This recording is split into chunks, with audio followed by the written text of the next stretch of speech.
Greetings, everyone. I'm Lamar Phillips, and this is my presentation on nonverbal learning disabilities.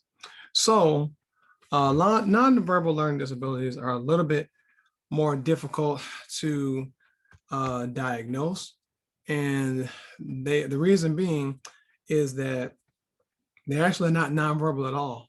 Actually, people with diagnosis of nonverbal learning disabilities can be actually quite verbal. As a matter of fact, hyperverbal. They have a high levels of IQs as well as high levels of vocabulary, reading fluency, and they do quite well. Things that are heard or read, they remember in great detail. However, the problem comes in being able to read situations and cues and people. And so I'll share a bit on the screen from my actual brochure.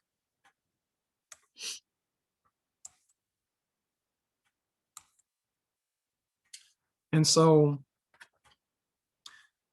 in the DSM-5, you won't see nonverbal learning disabilities as you may see other things, or even under IDEA, although one of the 13 categories is specific learning disabilities, and NVLD is a part of that.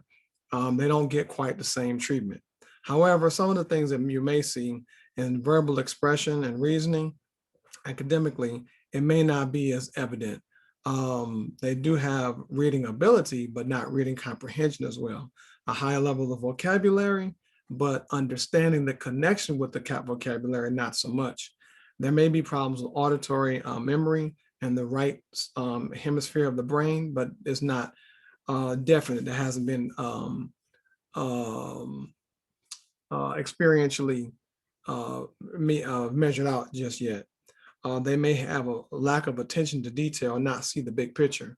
Also, mathematically, they won't score as high mathematically as they will with regard to reading. And then another problem academically will be actual handwriting. Part of the fine motor skills may be a bit of a difficulty as well.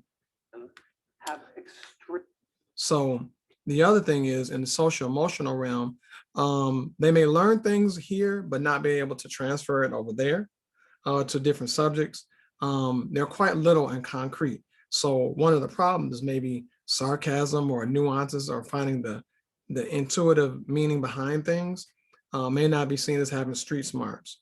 So they may not be fluid in social interaction. Not being able to read facial expressions and to understand boundaries, that may be a problem as well. So they may not get cues. If someone says great job and they just drop something on the floor, they may believe it's actually a great job that they've done. Also, there's a level of awkwardness with regard to balance and things of that nature, riding a bike or something like that, fine motor skills such as cutting paper. Something that can be done though, however, parents, if you start to see these things, all these different situations where they're a highly intelligent child linguistically, but not necessarily with emotional intelligence or social intelligence, get a medical exam. A neuropsychologist or an SOP will diagnose them or examine them for all those same areas, just speech and spatial intelligence, spatial skills and motor skills.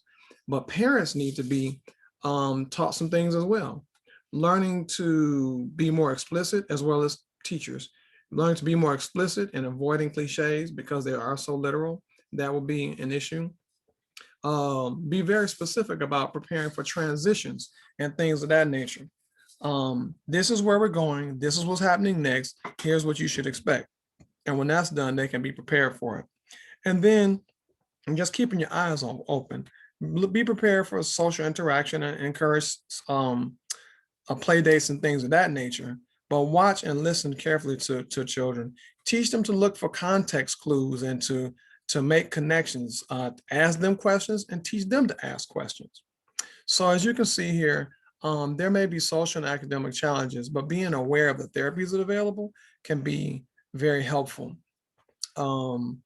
The Understanding for All Incorporated, they have a website along with the NVLD project, has lots of resources. Here locally, The Oakland Neuropsychology Center does great diagnostics. And our left here in the area of Psychology Today has a long list of local entities that can be of assistance. And lastly, the Learning Disability Association of Michigan is quite helpful as well. So this is my presentation. Hope it was helpful. And understand, while it's not Asperger's or autism, about 80% of those children have those same symptoms. So as long as you have an opportunity to learn, that will be one way of doing well and helping children the best way possible. Thank you very much.